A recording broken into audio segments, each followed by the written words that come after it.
ছাত্র আন্দোলনের ৬ সমন্বয়ককে ডিবি কার্যালয় থেকে ছেড়ে দিয়েছে। ১লা আগস্ট ২০২৪ বেলা ১:৩০টায় তাদেরকে একটা কালো রঙের গাড়িতে করে পরিবারের কাছে বুঝিয়ে দিয়েছে। দেখুন, ছাত্র আন্দোলনের ইতিহাস যাদের জানা নেই, যাদের পড়া নেই, তাদেরকে আবারও বলছে আরো একবার পড়েন। ছাত্র আন্দোলনের ব্যর্থতার ইতিহাস নেই। যদি ছাত্র আন্দোলন ব্যর্থ হতো তাহলে আপনি বাংলা ভাষায় কথা বলতে পারতেন না। ১৯৫২ সালে ঢাকা বিশ্ববিদ্যালয় থেকে ছাত্র আন্দোলনের প্রতিরোধের মুখে বাধ্য হয় বাংলাকে রাষ্ট্রভাষা করতে, না হলে আপনি উর্দুতে কথা বলতেন। তারপরে ৫৪-র ইতিহাস রয়েছে, ৬২-র শিক্ষা আন্দোলনের ইতিহাস রয়েছে, ৬৬-র ৬ দফা আন্দোলনের ইতিহাস রয়েছে, ৬৯-এর গণ অভ্যুত্থানের ইতিহাস রয়েছে, ৯০-এর ইতিহাস রয়েছে। এত সব ইতিহাস যারা পড়েন না, বুঝেন না, মানতে চান না, তাদের জন্য ২০২৪ আবারও শিক্ষা হয়ে থাকলো। ২০২৪-এর এই আন্দোলনকে যারা তুচ্ছ তাচ্ছিল্য করেছিলেন, ন্যাকামি করেছিলেন এবং নেহায়েতি কিছু ছাত্রের চিল্লা পাল্লা মনে করেছিলেন, তাদের শিক্ষা নিতে হবে। আগামীর বাংলাদেশ যারা নেতৃত্ব দিবেন, যে কোনো সময় ছাত্র আন্দোলনের ছাত্ররা যে কোনো রাজনৈতিক বড় দলের ব্যানার থেকে দাঁড়াতে হবে এমন নয়।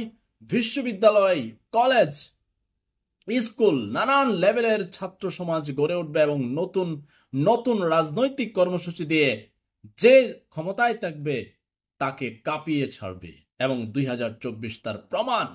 এই আন্দোলনের ৬ সমন্বয়কের সাথে যা যা ঘটে গেছে এবং যা যা ঘটছে সবাই কিন্তু জানে এবং বুঝে। ইতিমধ্যে অনলাইন মিডিয়া, মাঠ পর্যায়ে শিল্পী, সাংবাদিক, কলাম লেখক, নায়ক, গায়ক, নায়িকা, খেলোয়াড়, কে নেই ছাত্রদের পাশে? অবশ্যই থাকবে তারা।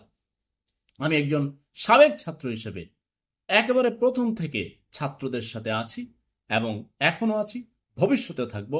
শুধু ছাত্র নয়, যৌক্তিক আন্দোলন নিয়ে, যৌক্তিক দাবি নিয়ে যারা লড়াই করতে নামবে, যে কোনো কর্তৃপক্ষের বিরুদ্ধে, যে আমরা আমাদের এই যৌক্তিক দাবিটা দেন, এদেশের মালিক আমি, এদেশের জনগণ আমি, জনগণ এদেশের মালিক, আপনি আমাকে দাবি বুঝিয়ে দিতে হবে। আমার যৌক্তিক দাবি, অযৌক্তিক কোনো কিছু আপনার কাছে ছাত্র চায়নি।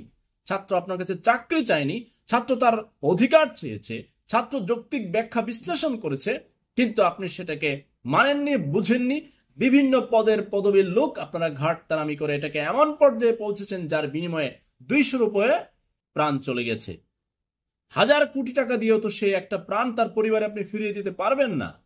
এখন সেই যে নিরীহ ছাত্র, নিরীহ চাকরিজীবী, নিরীহ পথচারী, নিরীহ ব্যবসায়ী, আরো বহু শ্রেণী পেশার মানুষ মিলিয়ে ২০০+ মানুষ চলে গিয়েছে।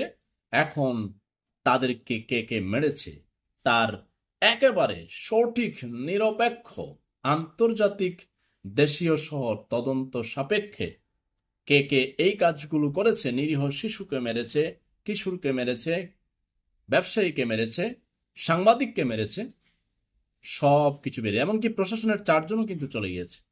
সকল কিছু নিরপেক্ষ বিশ্লেষণ সাপেক্ষে সঠিক বিচার না হলে কোনোভাবেই ছাত্র সমাজের হাত থেকে কেউ মুক্তি পাবে না।